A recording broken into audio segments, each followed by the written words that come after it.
తెలుగు ప్రేక్షకులకు నమస్కారం. ఇప్పుడు నేను ప్రస్తావించబోతున్న పాట కలలోనైనా కలగనలేదే నువ్వొస్తా. చిత్రం నువ్వొస్తావని. సంగీతం ఎస్ఏ రాజ్ కుమార్ గారు, దర్శకత్వం ప్రతాప్ గారు. నేను అప్పటి వరకు ఎన్నో అందమైన పాటలు, మంచి పాటలు, సాహిత్యపరంగా విలువైన పాటలు ఎన్నో రాశాను. అయితే అన్నీ కూడా రాఘవేంద్రరావు గారికి, కీరవాణి గారికి, రామానాయుడు గారికి, ఇలా అంటే నేను ఎక్కువగా పనిచేసే సంస్థలతో, వ్యక్తులకు మాత్రమే రాశాను. బయట నుంచి నాకు అంటే తక్కువగా వచ్చే పిలుపులు, అడపాదడపా వచ్చాయి. అందులో మొదటిసారిగా ఈ నువ్వొస్తావనే ఈ సినిమా కోసం సూపర్ గుడ్ వాళ్ళు పిలిచారు. పిలిచిన తర్వాత నేను వెళ్ళిన తర్వాత వాళ్ళు ఒక మాట చెప్పారు. మేము మా సంస్థలో ఎక్కువగా సీతారామ శాస్త్రి గారితో రాయిస్తాం. మొదటిసారిగా మేము మీ దగ్గరికి వచ్చాం, మంచి పాట రాసేవాడిని అనడంతో తప్పకుండా రాసిస్తానని చెప్పి మాట ఇచ్చి పాట రాయడానికి ఉపక్రమించాను. ఒక అందమైన సందర్భం, చాలా అందమైన సందర్భం అది. ఆ సందర్భానికి, ఆ సన్నివేశానికి చక్కటి బాణి కుదిరింది. రాజ్ కుమార్ గారు ఇచ్చారు. ముందు బాణికి రాసిన పాట ఇది. పల్లవి. కలలోనైనా కలగనలేదే నువ్వొస్తావని, మెలకువలోనైనా అనుకోలేదే నువ్వొస్తావని, ఆ దేవుడు కరుణించి ఈ దేవత కనిపించి ఆనందం కలిగించి ఈ బంధం కదిలొచ్చి ప్రేమ పైన నమ్మకాన్ని నాలో పెంచుతున్నది, నన్ను కమ్మనైన అమృతాల నదిలో ముంచుతున్నది. ఓ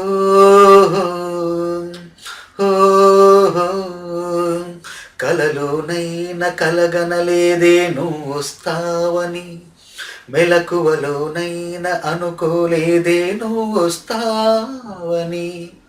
ఇప్పటికీ గుర్తుంది. చెన్నైలో మా అత్తవారి ఇల్లది. నా భార్య అక్కడే ఉంది. అప్పుడు నేను నా భార్యతో పాటు అక్కడికి వెళ్ళాను. వెళ్ళిన తర్వాత ఈ పాట రాసే అవకాశం లభించింది.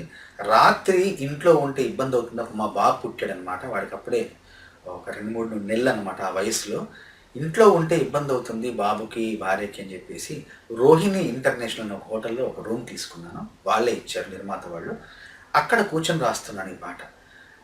దాదాపు 10 గంటలకు ప్రారంభించాను. 10 గంటలకు ప్రారంభించి ఒక 3-4 పాట పూర్తయ్యేసరికి ఒక ప్రవాహంలాగా, ఒక ఒరవడిలాగా అలా ఏదో ఒక శక్తి ఆవహించి పాటంతా పూర్తి చేసేలా చేసింది నాతో.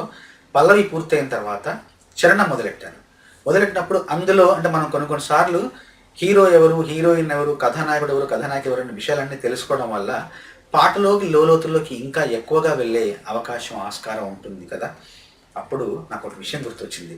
కథానాయిక సిమ్రాన్ ముఖ కవళికలు చూస్తే ఈ పెదవి పైన ఒక చిన్న పుట్టుమచ్చ ఉంటుంది చూడండి.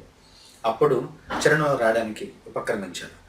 చిన్ని పెదవి పైన పుట్టుమచ్చ కానా, చిందుతున్న నవ్వులలోన స్నానాలాడనా, కన్నె గుండె పైన పచ్చబొట్టు కానా, మోగుతున్న సవ్వడి వింటూ మోక్షం పొందనా, జానకి నీడే రాముని మేడ, నీ జారిన పైటే కోరిన కోట, 100 కోట్ల చందమామలొకటై వెలుగుతుండగా, ఈ సుందరాంగి చూపు సోకి కాదా బ్రతుకు పండగా.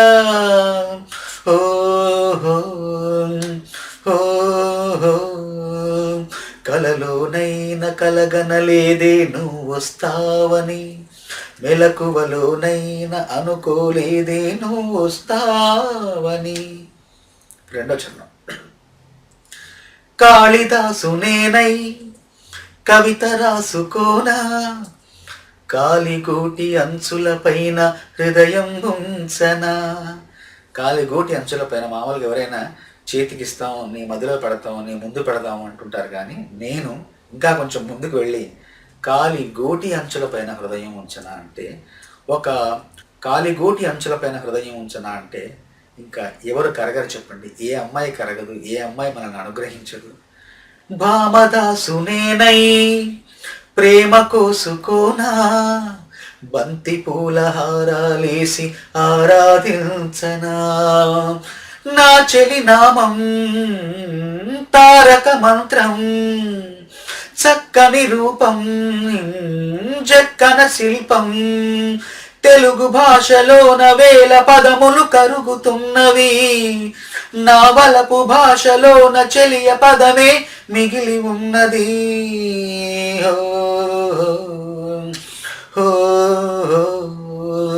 కలలోనైనా కలగనలేదే నువ్వు వస్తావని, మెలకువలోనైనా అనుకోలేదే నువ్వు వస్తావని, ఆ దేవుడు కరుణించి ఈ దేవత కనిపించి ఆనందం కలిగించి ఈ బంధం కదిలొచ్చి ప్రేమ పైన నమ్మకాన్ని నాలో పెంచుతున్నది, నన్ను కమ్మనైన అమృతాల నదిలో ముంచుతున్నది. ప్రేమ పైన నమ్మకాన్ని నాలో పెంచుతున్నది అనే పంక్తి పల్లవిలో రాశాను. ఈ పాట విడుదలైన తర్వాత, విజయం సాధించిన తర్వాత, చిత్రం పాట రెండు విజయం సాధించిన తర్వాత చాలామంది దర్శకులు ప్రేమ పైన నమ్మకాన్ని నాలో పెంచుతున్నది అన్నందుకు నా పైన నమ్మకాన్ని వాళ్ళు పెంచుకుని చాలామంది చాలా మంచి పాటలు, మాధుర్యమైన ప్రధానమైన పాటలు నా చేత రాయించు.